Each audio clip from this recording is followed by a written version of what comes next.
So Murray and Rusty, you both brought up capitalization as something that you would do differently or make sure that you continue to do through the next recession when it happens, not if, but when it happens, and that capitalization was the lesson.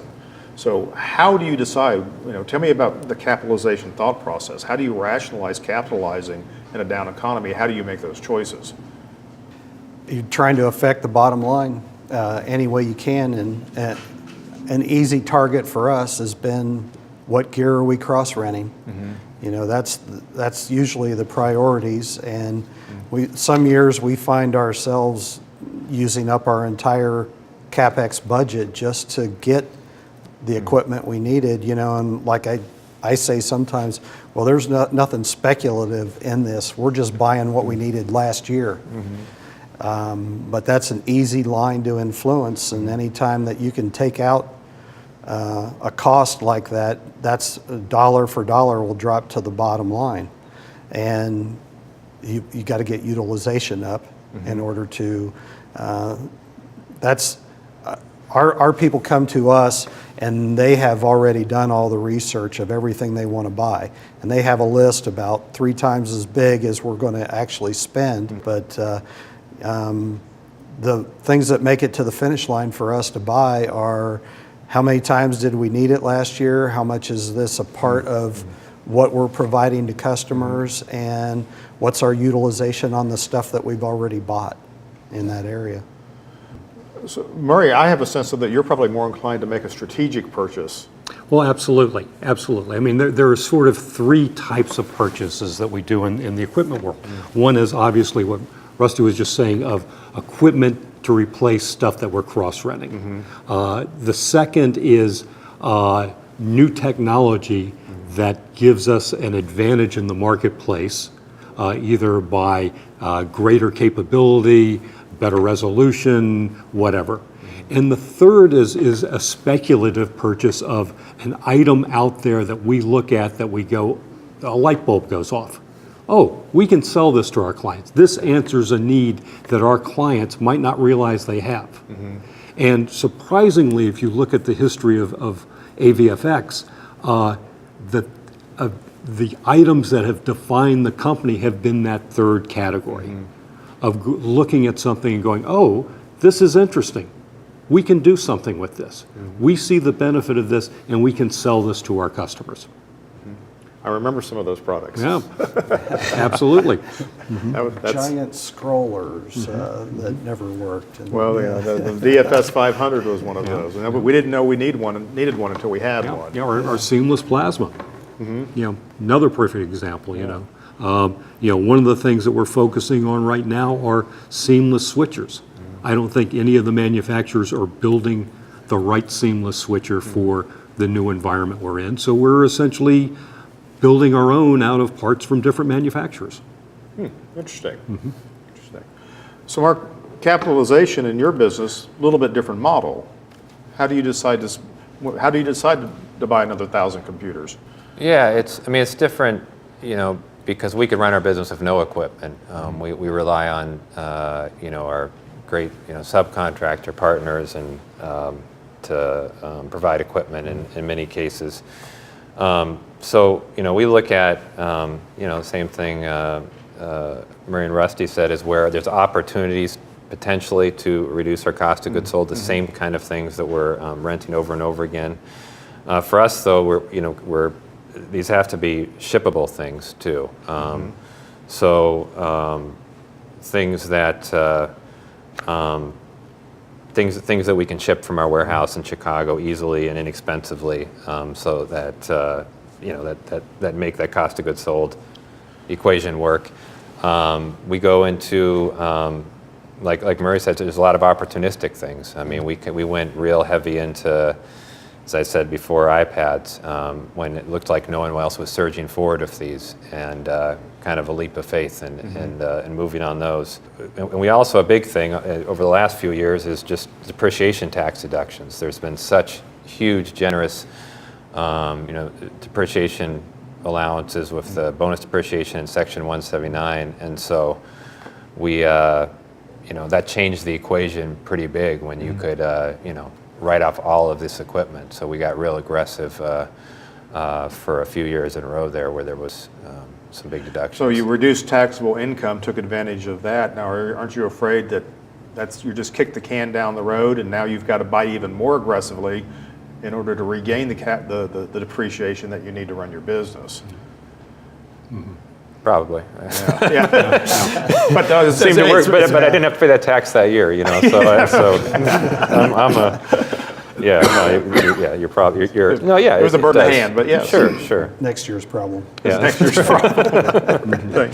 So how do you determine what's a capital budget? If I'm starting a company, how do you figure out what a capital budget is for a mature company? Right, okay. In my situation, with our deep analytics and everything else, we look at what our depreciation was last year, and we basically say, here's a starting point. Okay. And then you add on top of that customer demand. I mean, we will not let an opportunity go by. If a customer comes into us and says, I need you to do this, and we have to go out and spend money to do that, I don't care what the budget is. We will spend that money to do it. Absolutely. We do that if we have one of the touring acts says, hey, we saw this on another tour. We want it this year. Great, willing to pay for it. Here's the cost. Yes, we want it. We go get it. There's no sacrificing one of those, residual income kind of artists that we work with for not having the right equipment out there. And clients are always asking for extra things that might enhance it, that they saw somewhere else, or that we tell them that they need. Hey, seems like it's an ongoing thing for you guys, that you're just almost to the edge of delivering the best punch you possibly can, but let's step it up and do this. This is what you really need to get your people excited. You're telling a big message, make sure it gets out there. And Tom, I'm going to circle back to something that we talked about earlier. What you own and how you use it can be a differentiator in the marketplace. There are products that you can own that will have very, probably no payback. But by having them, you're able to leverage that to other places. And it differentiates you from your competitors. Sound consoles have been that way forever. I was going to say. There's no way that you can justify, based on the utilization and the return of owning the biggest sound consoles, that it's a great investment.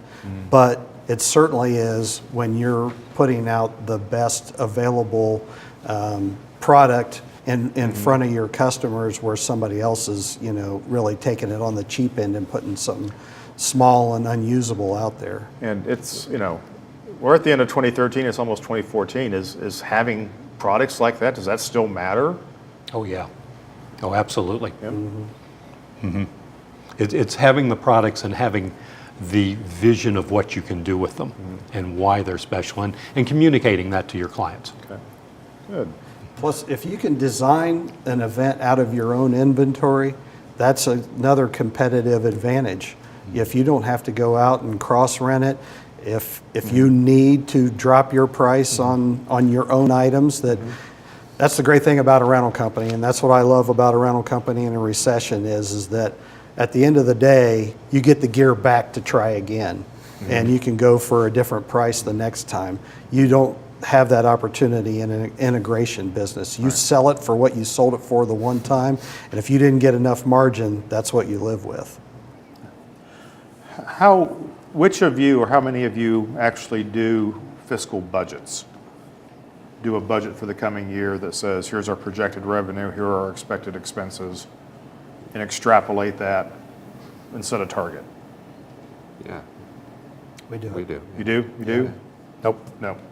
Nope. Okay. Well, so what's the benefit? Why do you do it?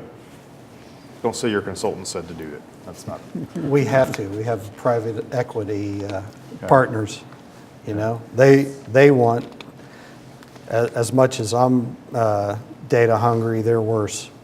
Because they only get one shot a month at being involved with us, and we're their mutual fund. They want to make sure that it's not gone awry, that their investment hasn't gone somewhere since. So. And so the budget gives them an opportunity to recognize if there's a signal that requires intervention, just like a manager would do. Yeah, and they also want to say, how do you push for more? Right. Okay. So, Why do you budget? Well, I don't know if we would have to. It's a means to an end, right? It helps us kind of plan. It helps us test our expectations of what we think we're going to do if they'll happen. You know, it keeps us accountable to those plans. You know, there's and just for forecasting, budgeting for expenses or revenue, just putting a stake in the ground and put it on paper just makes it, I don't know, that drives momentum around that. So that's why. And you don't budget. No, we don't. We basically informally budget using previous year as our benchmark, as our forward-looking targets and so on. Okay. What would cause you or motivate you to do a more formal budget? Probably an economic change Okay. in the sense of 2008. Yeah, that's probably the last time that I sat down and looked at the upcoming year. And part of that, it was a dual exercise. One, where can we cut expenses? You know, revenue's not going to grow because of the environment. Where can we cut expenses, and where do we need to cut expenses to do the things that you want to do to keep moving forward? Well, I have to start out by saying I love math. Those of you who know me know how much I dig math and how I always remind you to do the math, that math is important for what we do. However, I've got three owners here at the table who all have a slightly different take on that. Now, Murray doesn't share my passion for math and for data. He uses data, but he doesn't use it to the extent that I think it's important, and that's okay. It's working well for him. I think it's important to understand that there are lots of different approaches when it comes to capitalization and budgets. You have to fit the needs of that individual company and what that owner is willing to do and deal with. So I think Murray does a good job of being successful. He's certainly got a great track record and a great history of making money and growing the company. So I can't argue with all of that with his results, but he's not doing it with the kind of data and the kind of budgeting that I think is valuable. Rusty, on the other hand, as we talked about in another video, loves data and uses a whole lot of it. He analyzes things extremely well. They drill down when they're making decisions. A very good case study of effective use of data, of budgeting, of thinking smartly about capitalization. And I think Rusty, of all my clients, is probably one of the best at thinking through capital budgets and making good decisions. Mark, great example. Like a lot of us, he has a lot of data, but he's not really sure what to do with it. So no matter where you are in capitalization and budgets, one of these three guys is just like you. So now I will tell you, as we talk about this, there's a video on pricing that ties right into this whole thing, because capitalization and budgets and pricing all tie in real together. I've never been able to convince anybody to do budgeting for the sake of budgeting. You have to understand what the real benefits of it are. Planning and discipline is just not attractive in and of itself. However, having the funds to take on initiatives when initiatives pop up is kind of a cool thing. Being able to respond to things and have money in the bank or know where the money's going to come from to do it is pretty popular and valuable if we can figure out how to get there. If you have goals and you've not achieved them because you don't have the resources, which is a very common complaint, we can solve a lot of this through the budgeting process. Well, why haven't you done that? Well, the only time we could do that is in the summer when we're not very busy, but we don't have any money then. That, okay, is a budget problem. Okay? I would also say it's an initiative problem, but the initiative that needs to happen here is that we need to budget to have money in the summer to do the things that we need to do when we have time. So that's my selling point on why you need budgets, but let's talk about what it is. I find it very unfortunate, first of all, that so few companies develop fiscal budgets. And I understand why they don't do it. They're frustrating, they're hard to understand, you don't really follow them, or at least it appears that you don't. because they're not using it as a tool to guide decisions. In other words, they can make a budget, but they don't know how to use it. And I'll blame a little bit of this on our accounting departments and our accountants and that mindset. Remember, accountants gather data so that we can pay taxes properly and you don't go to jail. Very valuable. Pay them whatever they're worth, right? But they're not really set up to help us with operating budgets. They don't know how to answer those questions, and they're not equipped to help us use that as a tool to make decisions. Therefore, budgeting often doesn't get done, even though the accounting tools that you're working with, whatever accounting software you have, probably has a budgeting tool in it that you can use. So, the second thing about budgeting that I want you to think about is that there's a discretionary spend part of this. People they avoid budgeting because they are afraid it's going to lock them into something, and they're not going to be able to shoot from the hip and go with the gut and all the other things that founders of companies like to say. Having a budget doesn't mean you can't do that. It just means that you budget the contingency money that allows you to continue to be the kind of leader that you've always been. So budgeting can reflect how you do business. It's not there to constrain you from doing business. Okay? So now, we also talked about capitalization. So fiscal budgets are great, they're very important, but one part of the fiscal budget is the capital budget. And if you're a rental production company, capital budgeting is everything. It's probably the most important financial function that you will do. And if you only do one kind of budget, then please do a capital budget, because it's the one that makes the most difference in the results of your organization. Now, my formula for capital budgets is pretty darn simple, okay? On your P&L, you have depreciation. That depreciation comes from the equipment that you've bought over time, and that depreciation diminishes over time. Murray's formula was spot on. He starts with his depreciation budget, and that's his capital budget. Now, we're talking about book depreciation here, not that Section 179 accelerated depreciation that you've been using for the past 4 years. This is book depreciation, and that's the amount of money that you have to invest next year. Now, I add to that formula by saying I can add or subtract from that number based on how much my company has grown or shrunk. So I add a delta number in there. Let's call it 10% of the difference between your company's growth or decline. Now I can adjust that depreciation number to give me a CapEx budget. Now, once I have a CapEx budget, don't run out and spend it. We need to think about this. So all we have at this point is the number.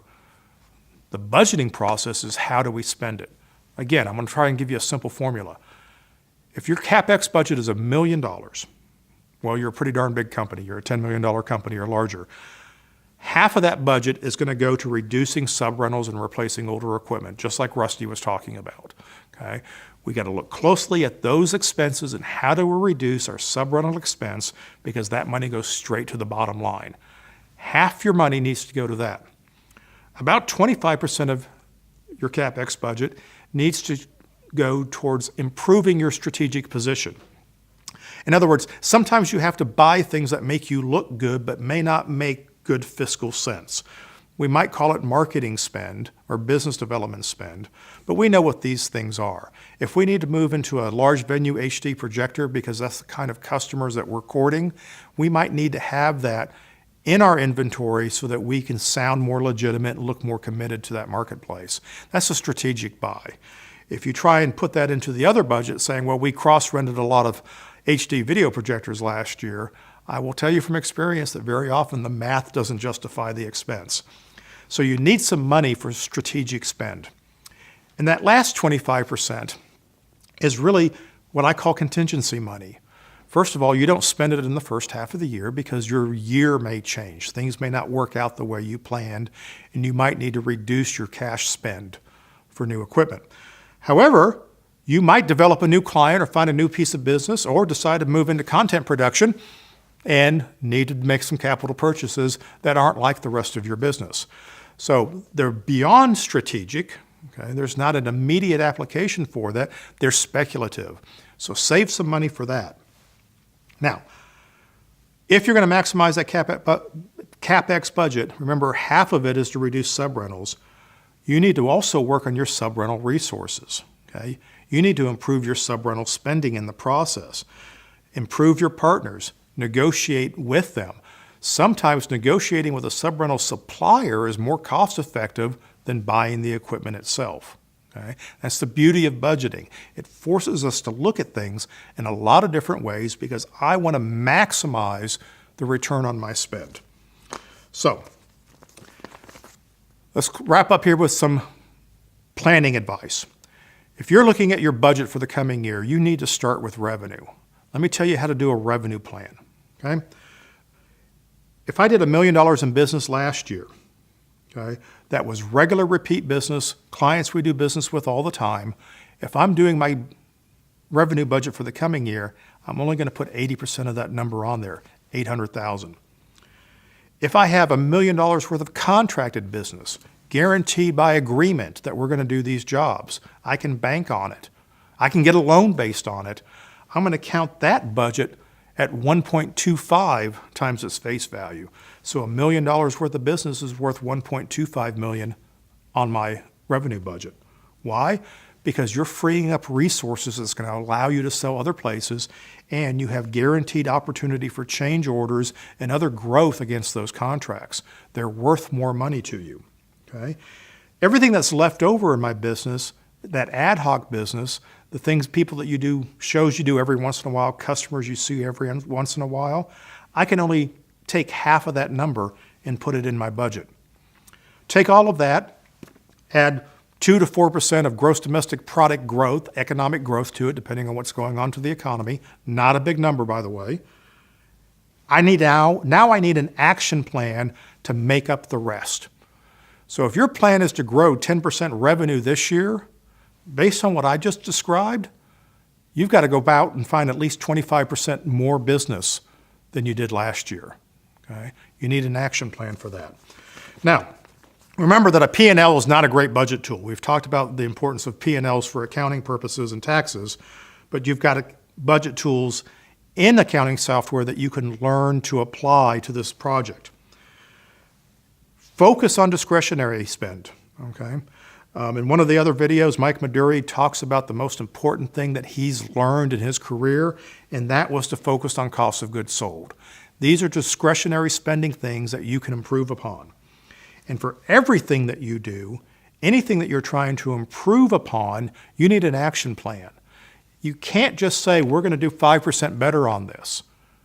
You need to list the steps that are actually going to get you there, and then measure those steps and make sure you follow through and actually achieve the results. And if you can't achieve the results, you need to adjust your budget to reflect that. So, obviously, I'm very excited about budgets. I hope you are too, but if you're not, we have plenty of resources to help you work through this difficult process. But it's a vital process. As everybody said, it's important to figure out how to make money and how your business makes money, and I'm here to help you do that. So, thanks for watching. Be sure to share this with your team.